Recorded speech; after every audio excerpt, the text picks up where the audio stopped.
Hi, it's GramMoose. Tonight we're going to read a little book called Hooray for Bread. I thought about baking bread, but there's nothing like smelling it. You can't smell through the computer yet, so I chose not to. Although our house does smell like banana bread right now. Let's begin. This is the tale of a loaf of bread from the day that it was born. In a baker's oven, baking hot, on a cold and frosty morn. It's hard to see the pictures. This is the tale, I'll tell it now. No need to ask me twice. It's full of fun and flavor, and I'll tell it slice by slice.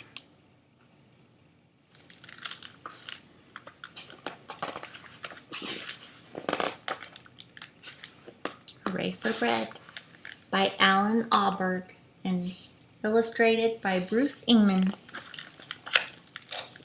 The first slice was a crust, of course.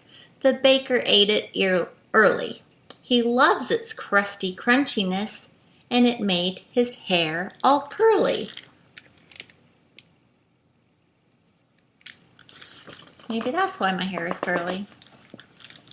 The baker's wife had the second slice on a tray with a steamy cup, sunlight shining in the room, and the baby waking up.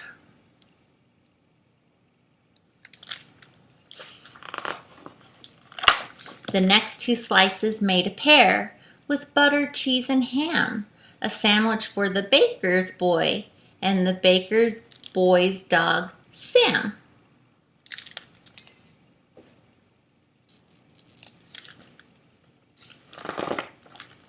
Hooray! Woof, woof, woof, woof for bread. The loaf of bread was smaller now. It sat there on the shelf, dreaming of fields of wheat, perhaps, and humming to itself. The next slice went out for a ride with the baker's wife and baby. They fed the fat and feathery ducks and a couple of fishes, maybe.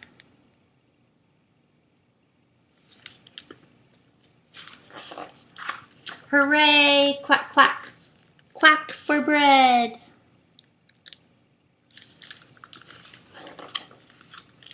Then beans on toast at lunchtime and boiled eggs for tea, with bread and butter soldiers all lined up, 1, 2, 3.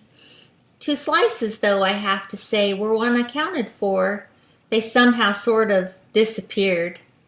In time, I'll tell you more.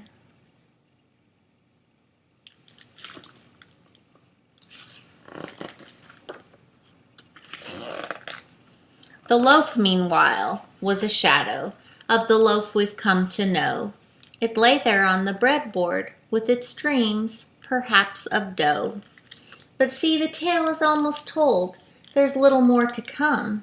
The loaf is on its final lap, so I'll tell it crumb by crumb.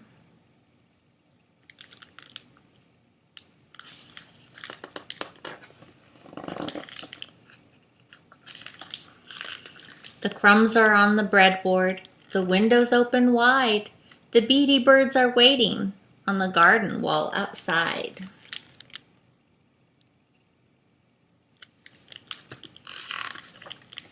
Hooray, tweet, tweet, tweet, tweet for bread. It's bedtime in the bakery now, the family's all asleep, while elsewhere in the darkened rooms, small creatures prowl and creep. There's one last crumb remaining in the silent sleeping house, and it ends up in the tummy of a teeny, tiny mouse. It's hard to see him.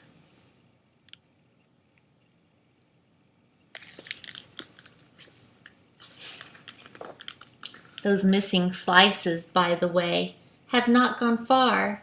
Just turn the page and you will see exactly where they are. A pair of pages full of food, a tasty double spread for you who with these concluding words, hooray, hooray for bread. I like that book. Good night.